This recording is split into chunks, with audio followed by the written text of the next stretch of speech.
Hello, everyone, and welcome back to another episode of Hawks Latest, your number one source for news, updates, rumors, opinions, and you guessed it, the latest and the greatest regarding the Atlanta Hawks. I'm your host, Zach Langley, aka Langley ATL, and today we've got a packed episode full of news, updates, and analysis for you today, ranging from Summer League action to some social media drama to the backup point guard question that's really been heating up all offseason, and especially recently given some current circumstances regarding the Summer League, which, has been the big storyline over the past week. Atlanta's young core continues to impress, and they've been playing well. They've played one game in summer league, but through the clips we've seen during practice and what we could potentially be seeing tonight, there's a lot to look forward to. But the real question is the front office ready to roll into the season with no veteran insurance at the backup point guard? We're gonna break that all down. But first, game day is here. The Hawks play tonight against the Phoenix Suns. They're back in action out in Las Vegas for their second game of the Las Vegas Summer League. So, without further ado, let's jump right in and talk about how the Hawks are taking the floor today at 3:30 p.m. Eastern for their second game of the Summer League. This time, they're going to face the Phoenix Suns, who come in with a promising group of their own. Definitely one of my favorite Summer League teams that I'm excited to watch throughout the rest of this tournament and all of summer league. They've got a lot of intriguing young players. They've got Kaman Malawach, the center out of Duke, who I really wanted in this draft cycle. They've also got Kobe Bree, who was a underrated second round pick, and they still have some guys that are kind of under the radar. They also got Ryan Dunn, who was their pick last year, who really proved to be a very effective rookie. So definitely a very good summer league team that the Hawks need to watch out for.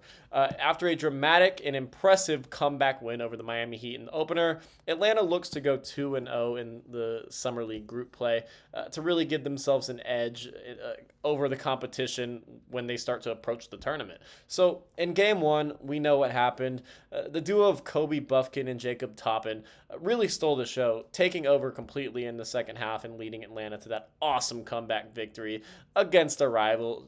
Just stuff we love to see. Buffkin's decision making on the drive and really just on all levels of the half court and his confidence all really stood out.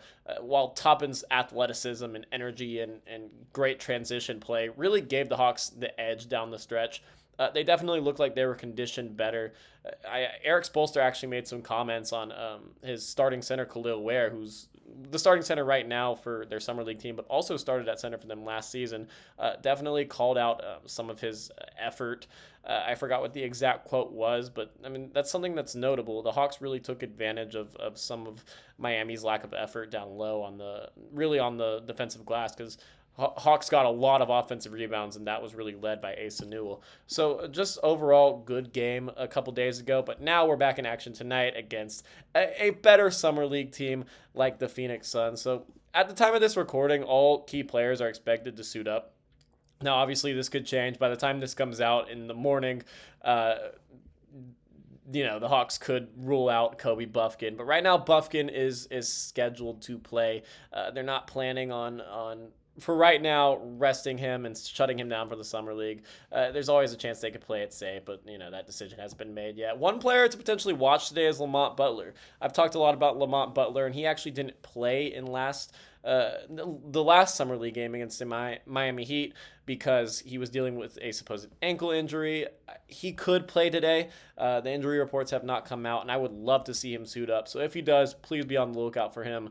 I think all of y'all will be impressed with his game. I did an article on him. I really look forward to seeing him on the court. Like I said, he had an ankle injury but is nearing a return. If he's good to go, we could see his summer league and real professional debut today. Like I said, the Suns have an intriguing roster with Malawach and Dunn and Kobe Bree, so it's going to be a good test for Atlanta's young backcourt and wings, and also their bigs. I'm really hyped to see the Newell versus Malawach matchup. If Newell can look impressive, maybe I'll backtrack a little bit on all of the Malawach hype. I'm kidding. Don't really look into summer league that much. I always say don't look at summer league for weaknesses in rookies. Just look and see what the type of shots they're able to create and the separation and the looks they're generating, especially in in terms of an offensive focused player. Don't always pay attention to too many of the negatives because, of course, a rookie is going to look pretty bad in summer league. It's very rare that they look, incredible. So the Hawks are going to be underdogs again. This is no surprise, but don't be surprised if the group rises to the challenge once more. I definitely expect them to, and I think Atlanta has a good chance to start the summer league 2-0. So with that little preview of tonight's game, we're gonna pivot briefly to some unexpected drama. It never really ends. There's always something in the storylines regarding the NBA and some drama going on. This time it's off the court and online. So former NBA guard Brandon Jennings. I'm sure a lot of you know who Brandon Jennings is. He had a great start to his career, but it slowly died down and became more of a role player than a high quality contributor. Since his playing career, he's kind of developed a little bit of a reputation for, let's just say, interesting takes, not just on like Twitter, but when he's guest starred on some shows and to talk basketball. He said some pretty interesting things. He decided to take a very subtle shot at Trae Young this week for no apparent reason. So he tweeted that, to sum it up, relationships matter, and that basically Trae Young is in the NBA because of his connections with OKC at a young age. For those who don't know, Trae was actually a ball boy for the Thunder during his childhood. And honestly, that's an inspirational story, how Trae started off as low as you can be with an NBA team, and then gradually, as he grew up, became an NBA superstar who's currently dominating the league. The tweet from Jennings received a wave of pushback, and he ended up deleting it. I think he realized that maybe he was a little out of line there, but not before Trae eventually clapped back, because of course he did. So Young tweeted, quote, "Relationships matter, but destroying your competition matters more." That's just an absolute bar. Shout out to Trae. Definitely handled that one with some real professionalism and kind of put that to an end, because that was just an unnecessary jab from Jennings. So, Trae's not a stranger to being criticized. He's been criticized plenty over the years from every major media outlet, so this was nothing for him, but it was kind of an unnecessary jab from Jennings. Clearly he's laser focused heading into next season, and he really has something to prove.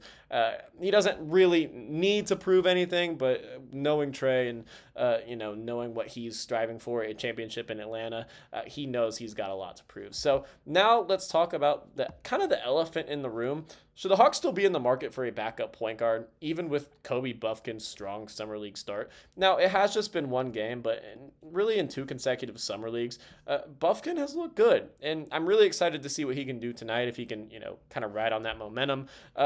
He's looked more assertive, more comfortable, and frankly, more like a player who could give the Hawks reliable minutes behind Trae.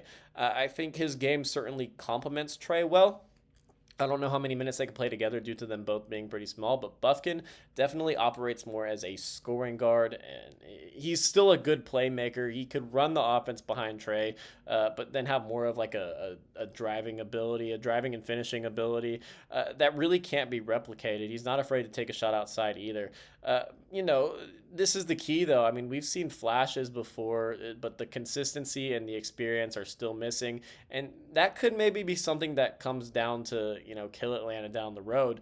We've talked about how Atlanta is wanting to be contenders this season, and I actually wrote an article yesterday about how Dyson Daniels, called Atlanta contenders, and he truly believes that. I don't think that. The Hawks want to go into next season with Kobe Buffkin as their backup point guard, but I don't necessarily know how smart it is not having any type of insurance behind him, like in a veteran, just considering the position the Hawks want to be in next season. So Atlanta has currently 2 open roster spots, and we've talked about this before after the signing of Nikola Jurisic. So 2 roster spots and 1 two-way spot remaining. Several quality veterans are still available in free agency, and kind of if the Hawks were to sign a veteran backup or third point guard, here are some of the guys that I think would be a little realistic. So Gary Payton II is still on the board. He's a defensive disruptor with some real playoff experience. Definitely a high quality contributor that doesn't need the ball in his hands a lot, but can handle the rock if he needs to. Patty Mills, and these next two are going to be two former Hawks, but Mills is still technically a free agent. I mean, he's a proven locker room leader, and everyone loved him here in Atlanta. DeLon Wright, and speaking of a guy that everyone loved in Atlanta, that one also he also probably makes the most sense for me, other than the last guy that we're going to talk about in a minute. Ben Simmons, definitely a wild card. We've talked about him a lot, but certainly a high upside pick and can play multiple positions. Definitely something Atlanta should take a look at. And then maybe the most intriguing option and most realistic that the Hawks really should give a look at, DeAnthony Melton, who recently played for the Philadelphia 76ers. Melton has been very underrated, and we're going to actually break down his game a little bit and his potential fit with the Hawks. So he only played 6 games last year due to a partially torn ACL, but he's one of the better 3-and-D, if we're really looking at specifically 3-and-D guards when healthy. So in his career, he's averaged 9 points, 3 rebounds, and 3 assists, and like a steal and a half a game.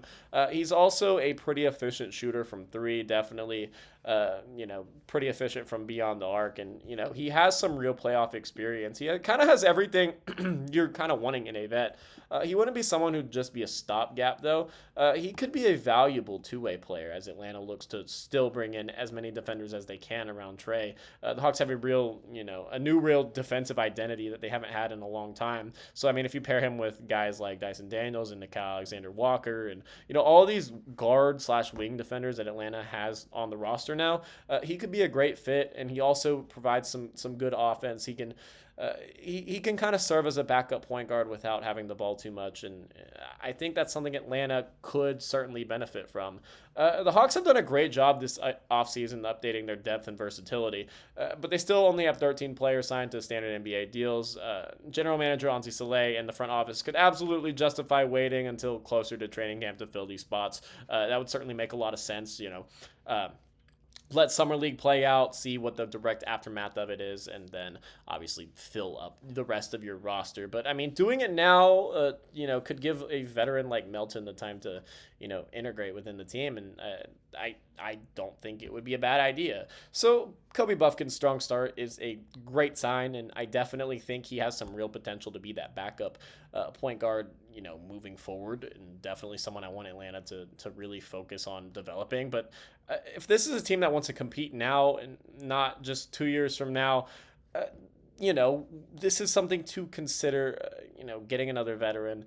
It's definitely something to think about. I can see both sides of the argument. I mean, insurance policies matter in a long 82-game season, especially behind a team that has dealt with injuries in the recent future. Their season was thrown off course several times in the past several seasons just due to injuries and inconsistency. So even one stabilizing veteran that they just decide to add to give a better presence could make the difference between, fighting for the play-in and, pushing for a top 4 seed. So that's going to do it for today's episode of Hawks Latest. Make sure to like this video, subscribe, and hit that notification bell so you don't miss a single update here on Hawks Latest. We're going to be pushing out videos every single day, keeping you guys informed on the latest and the greatest regarding the Atlanta Hawks. So let me know in the comments, should the Hawks sign a veteran backup point guard or just fully give Kobe Buffkin the keys as the full-time backup behind Trey? Once again, thank you guys so much for watching. I'm Zach Langley, aka Langley ATL, and I'll see you guys next time. Let's get a win tonight and advance to 2-0 in the Summer League.